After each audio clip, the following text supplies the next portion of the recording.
He is standing in the middle of the temple courtyard, and the men closest to him are already bending down. You can see it happening in slow motion.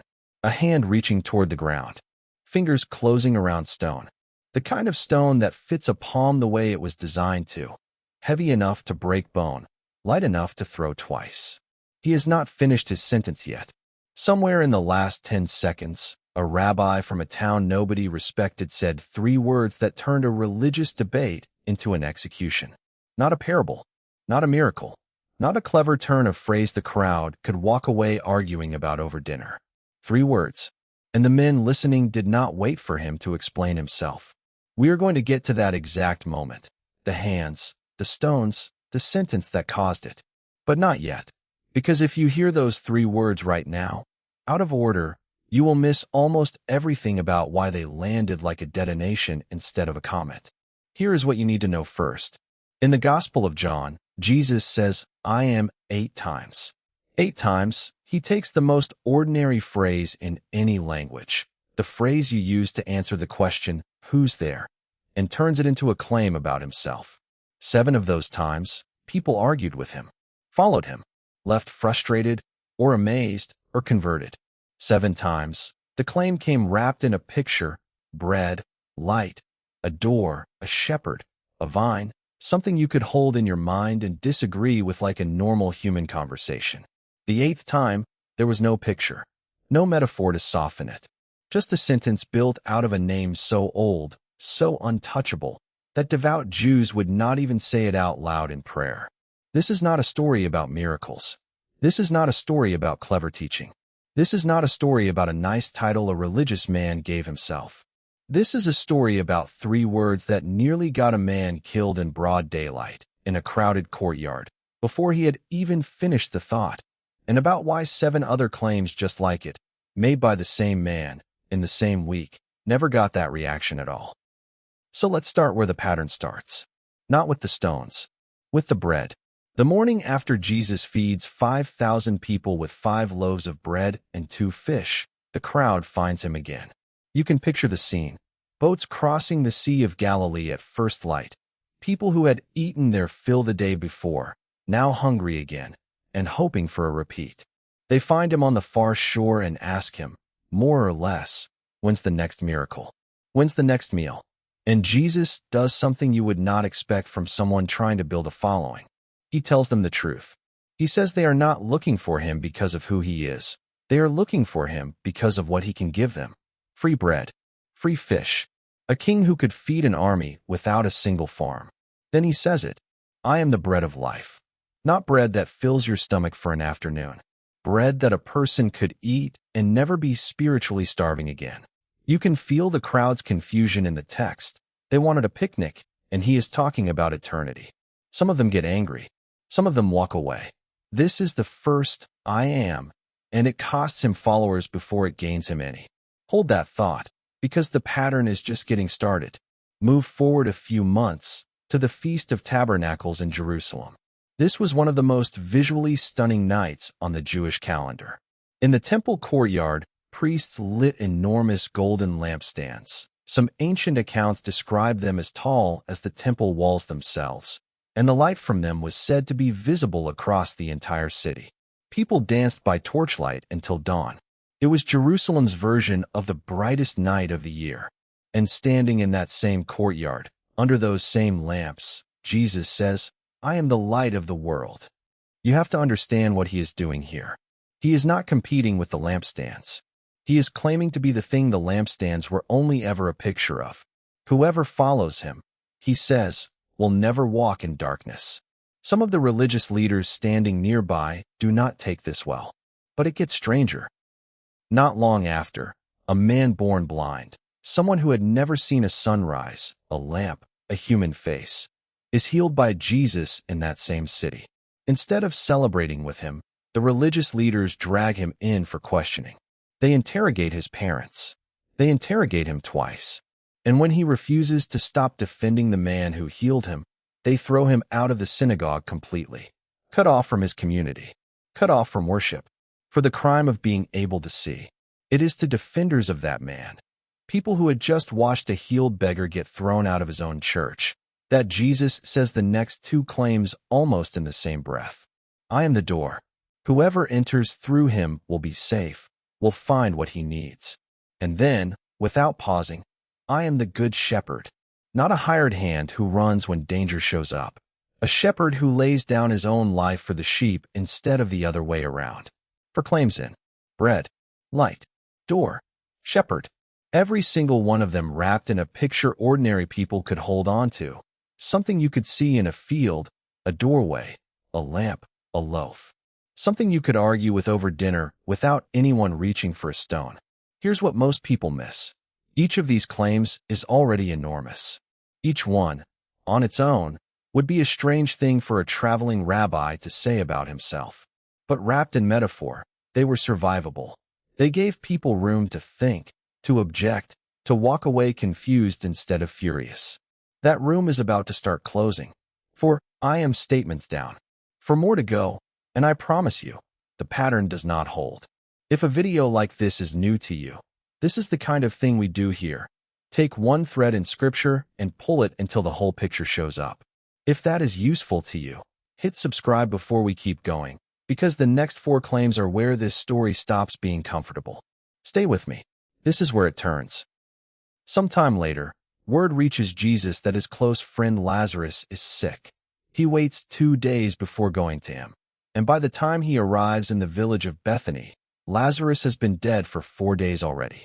Martha, Lazarus's sister, is the one who runs out to meet him on the road, before he even reaches the house. You can hear the mixture of grief and faith in what she says to him. If you had been here, my brother would not have died. Not an accusation exactly.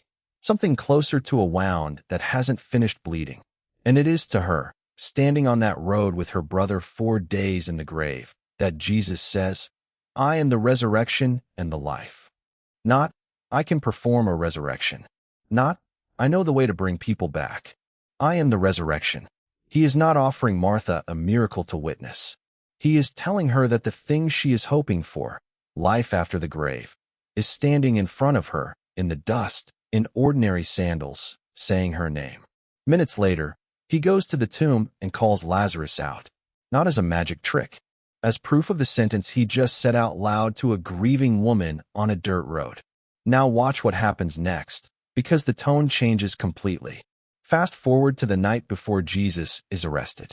He is in an upper room with his 12 closest followers, and he tells them plainly that he is about to leave them. Thomas, the same disciple who will later refuse to believe the resurrection until he touches the wounds himself, asks the obvious question. We don't know where you're going. How could we possibly know the way? And Jesus answers him with the 6th, I am. I am the way, the truth, and the life. No one comes to the Father except through me. This is not a road he is pointing to. This is not a set of directions.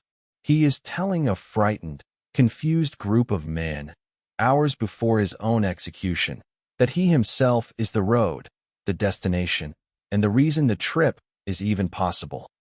They leave the room together not long after. On the way out of the city, toward a garden called Gethsemane, they would have passed the temple's massive golden vine, a sculpture so large and detailed it was one of the architectural wonders people traveled to see, its clusters of grapes taller than a man. And walking past that carved vine, on the way to the place where he would be arrested within hours, Jesus turns to his disciples and says the 7th, I am. I am the vine. You are the branches. Stay connected to me, he tells them, or you will not bear anything at all. 7 claims now. Bread, light, door, shepherd, resurrection, way, vine.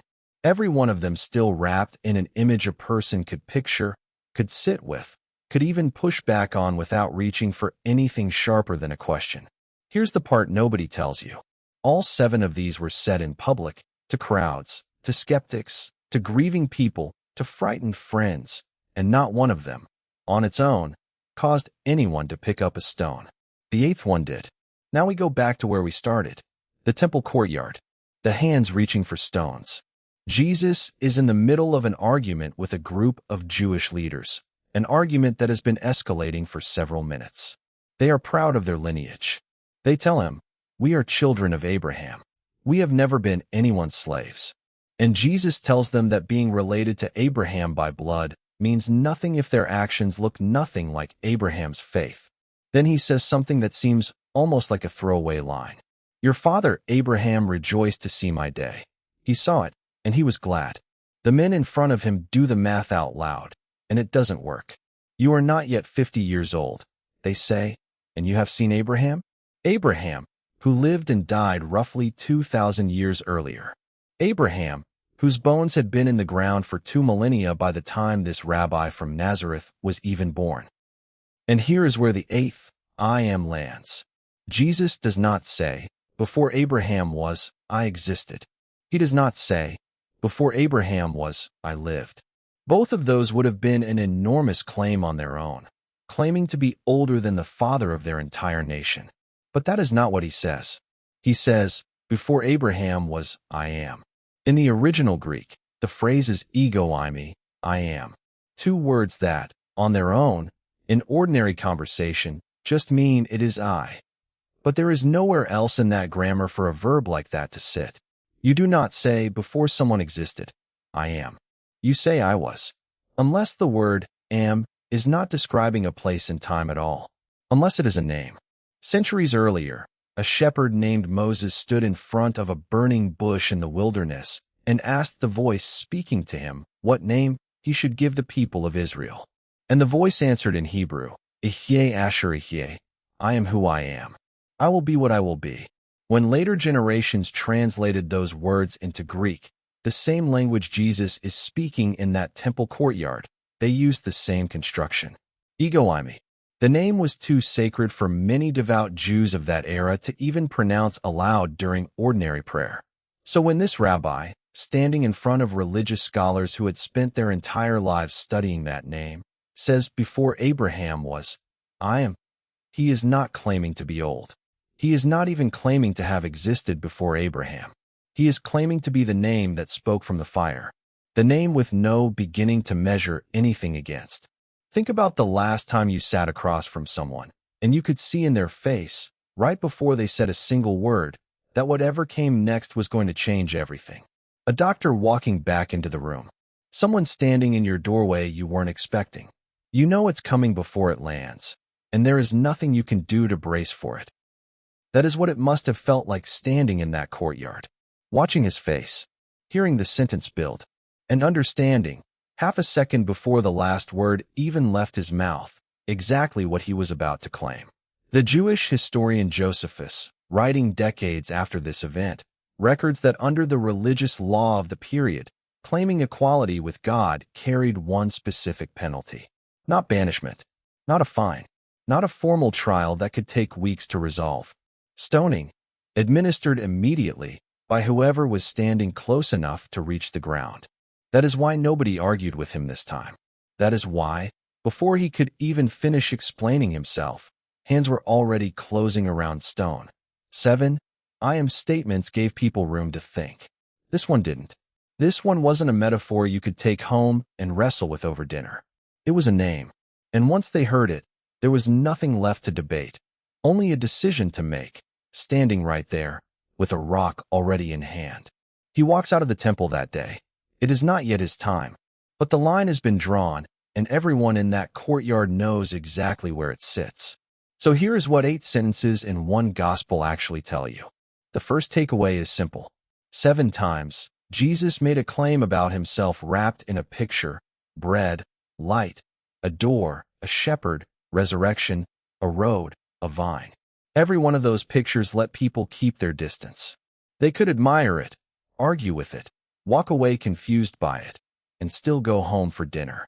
The 8th time, there was no picture left to hide behind. Just a name. The second takeaway is closer to home than it feels at first. The crowd in that courtyard understood exactly what Jesus was claiming, more clearly, honestly, than a lot of people who read that verse today. They didn't reach for stones because they misunderstood him.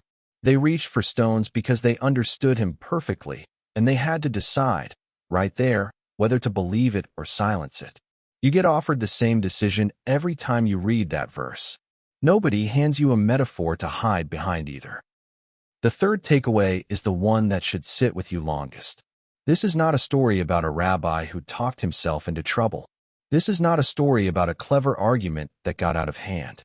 This is a story about a man standing in front of people who knew their own scripture better than almost anyone alive today, telling them, to their faces, that he was the name spoken from the fire, and then walking out of that courtyard, that day, still alive, still choosing not yet.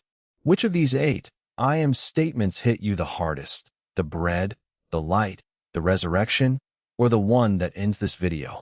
Tell me in the comments. Because the same claim that filled a courtyard with rage 2,000 years ago is still standing in front of you right now, in 8 short sentences, waiting on your answer.